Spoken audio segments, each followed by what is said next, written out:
तो दोस्तों, आपका फिर से हमारे चैनल नोटबोर्ड में स्वागत है। तो आज की जो वीडियो है, इस वीडियो में हम आपके लिए क्लास 11 का हिस्ट्री का चैप्टर 7 बदलती हुई सांस्कृतिक परंपराएं, इस चैप्टर के नोट्स लेकर आए हैं। ठीक है, तो पूरी वीडियो एंड तक देखिएगा, आपको पूरे नोट्स हम समझा देंगे। और इस नोट्स का जो लिंक है वो मैं आपको डिस्क्रिप्शन बॉक्स में दे दूँगा, तो आप वहाँ से आके इजीली इसको एक्सेस कर सकते हैं। ठीक है, तो चलिए वीडियो शुरू करते हैं। तो सबसे पहले जो बदलती हुई सांस्कृतिक परंपराएं इस चैप्टर में हम पढ़ेंगे। 3-4 जो टर्म है मैं आपको बता देता हूँ, जिसमें है यथार्थवाद, मानवतावाद, ये सब टर्म्स हैं। ठीक है, तो चलिए चैप्टर शुरू करते हैं। तो 14वीं से 17वीं शताब्दी के बीच क्या हो गया था। पहला पॉइंट है, फ्लोरेंस जो था वो वेनिस रोम कला का केंद्र था। और इसका स्रोत क्या क्या है, दस्तावेज, पुस्तकें, चित्र और भवन, आभूषण इत्यादि। ठीक है, फिर ये आता है लियोपोल्ड वॉन रांके। ठीक है, ये बहुत इम्पोर्टेंट है आपके लिए। ये कौन था, एक जर्मन व्यक्ति था जिसने सबसे पहले ये बताया था कि इतिहासकार का जो पहला उद्देश्य होता है वो होता है राज्य और राजनीति के बारे में लिखना। ठीक है, रांके का एक विद्यार्थी था जिसका नाम क्या था, जैकब बर्टहार्ट। कौन था वो, स्विट्जरलैंड का इतिहासकार था। उसने पहली बार रेनेसा का अर्थ निकाला था। रेनेसा क्या है, इसको हम आगे पढ़ेंगे। तो 1860 ईस्वी में बर्कहार्ट ने पुस्तक लिखी थी जिसका नाम था the civilization of the renaissance, जो कि इटली की पुस्तक थी। ठीक है, नेक्स्ट पॉइंट आता है हमारा, रोम का पतन, इटली के नगरों का पुनरुत्थान। ठीक है, तो क्या हुआ था। पहला पॉइंट है, इटली के राजनीतिक और सांस्कृतिक केंद्र का विनाश। फिर क्या हुआ, रोम में पोप का शासन। फिर पश्चिमी यूरोप में सामंती व्यवस्था आ गई। फिर पूर्वी यूरोप जो था वो बाइजेंटाइन का शासन हो गया। वहाँ पे इस्लाम का विस्तार होने लगा, जिससे क्या हुआ, इटली का पुनरुत्थान हो गया। और मंगोलों और चीन के साथ रेशम मार्ग से व्यापार होने लगा। रेशम मार्ग आपको पता होगा, सिल्क रोड। फिर स्वतंत्र नगर राज्य बने, पहला फ्लोरेंस, दूसरा वेनिस। और वहाँ पे किसका था, राजकुमार का शासन। जीवन शहर कौन कौन से थे, वेनिस और जिनेवा। फिर जो मैंने आपको बताया था रेनेसा, रेनेसा का अर्थ किसने बताया था, यहाँ पे आप देख लीजिए। रेनेसा का अर्थ रांके के जो विद्यार्थी थे जैकब बर्कहार्ट, उन्होंने बताया था। उनके अनुसार रेनेसा क्या था, रेनेसा का अर्थ पुनर्जीवन तथा पुनर्जागरण था, जो कि इटली शहर के लिए हुआ था। और कब हुआ था, 19वीं सदी में। ठीक है, अब आता है विश्वविद्यालय और मानवतावाद। यूरोप में सबसे पहले विश्वविद्यालय इटली के शहरों में स्थापित हुए थे। ठीक है, 11वीं सदी में पादुआ और बोलोनिया विश्वविद्यालय में कानून की पढ़ाई के लिए विख्यात था। ठीक है, व्यापार वाणिज्य होने के कारण इसकी ज़रूरत पड़ती थी। कानून का अध्ययन एक बहुत प्रिय विषय हो गया था। ठीक है, बन गया था और उसको कहा जाता था कि बहुत प्रिय विषय है। कानून के अध्ययन को रोमन संस्कृति के संदर्भ में पढ़ा जाने लगा। फ्लोरेंस की प्रसिद्धि में 2 लोगों का बड़ा हाथ था। ठीक है, फिर आता है दांते अलिघियरी। ये कौन थे, धार्मिक विषयों पर लिखना। ठीक है, इनका काम था। अगला है ईसाई धर्म के अंतर्गत जो वाद विवाद थे। पहला है पॉइंट, व्यापार और सरकार, सैनिक विजय, कूटनीतिक संपर्कों के कारण इटली के नगरों और राज दरबारों के दूर दूर से देशों से संपर्क स्थापित होने लगे। ठीक है, लोगों ने नई क्रांति की प्रशंसा की, और लेकिन उन्हें अपनाया किसने, केवल शिक्षित लोग जो थे उन्होंने नई संस्कृति को अपनाया। 15वीं से 16वीं शताब्दी में यूरोप के विद्वानों मानवतावादी विचारों को अपनाया। जो मानवतावादी विचार थे उनको यूरोप के जो विद्वान थे उन्होंने 15वीं और 16वीं शताब्दी में अपनाया। रोम के क्लासिक ग्रंथों तथा ईसाई धर्म ग्रंथों के अध्ययन पर अधिक बल दिया जाने लगा।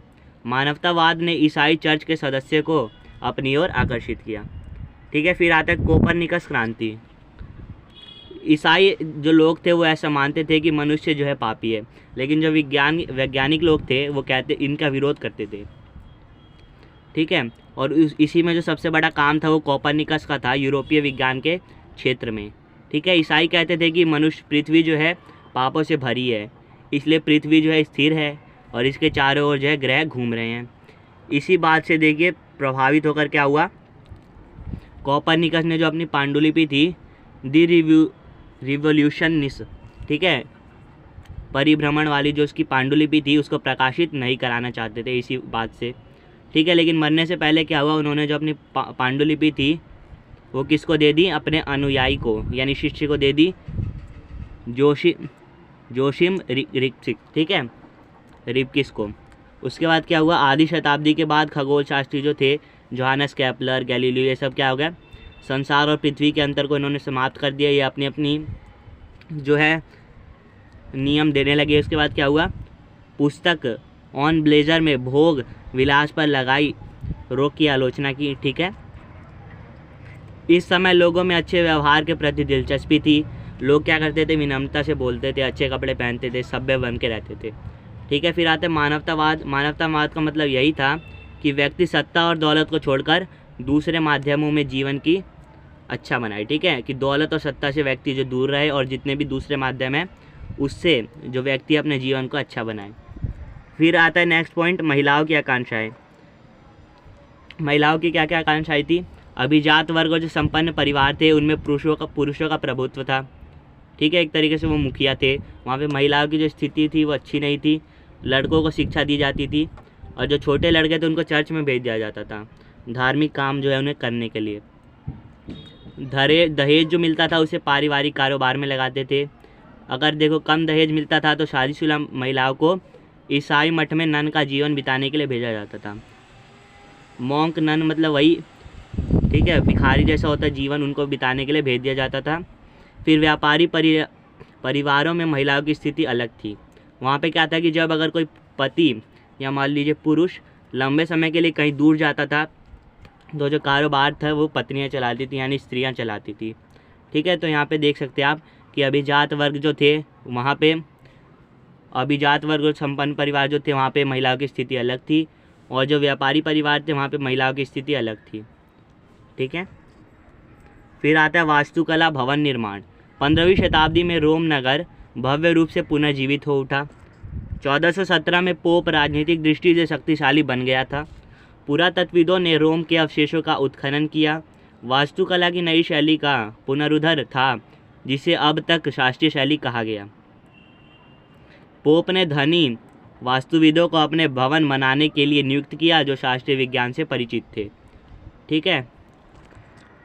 फिर आता है प्रथम मुद्रित पुस्तक। मुद्रण तकनीक, छपाई तकनीक के आने से बहुत सी सुविधाएं मिल गई। क्या हुआ इससे?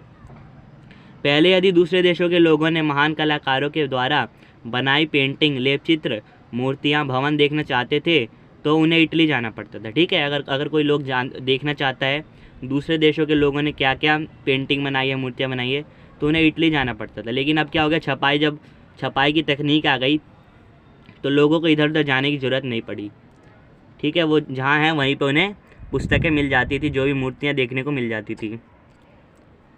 अब इटली में लिखा गया साहित्य विदेशों में उपलब्ध था। जो इटली में लिखा जाता था उस साहित्य को विदेशों में भी उपलब्ध करा दिया गया। और यह 16वीं शताब्दी की क्रांतिकारी मुद्रण प्रौद्योगिकी की सफलता की वजह से हुई, ठीक है। 16वीं शताब्दी में जो छपाई प्रौद्योगिकी की सफलता थी उसकी वजह से ये सब हुआ। छपाई तकनीक के लिए यूरोपीय लोग चीनी तथा मंगोल लोगों के ऋणी थे, ठीक है। छपाई की तो तकनीक थी, उसके लिए वो चीनी और मंगोल लोगों के ऋणी थे। विज्ञान और दर्शन में देख लीजिए अब आप अरब के जो लोग थे उनका कैसा योगदान था। मध्यकाल में गिरजाघरों और मठों के विद्वानों यूनानी और रोमन विद्वानों की कृतिज्ञों से परिचित थे। 14वीं शताब्दी में अनेक विद्वानों ने प्लेटो और अरस्तु के ग्रंथ के अनुवाद को पढ़ना शुरू किया, ठीक है। प्लेटो और अरस्तु ने जो ग्रंथ लिखे थे उनका अनुवाद किया गया बहुत सारी भाषाओं में और फिर पढ़ना शुरू हो गया। इसके लिए वे किस पे ऋणी थे? अरबी विद्वानों पे, क्योंकि उन्होंने अतीत की पांडुलिपियों को संरक्षित किया था और उसका अनुवाद किया था।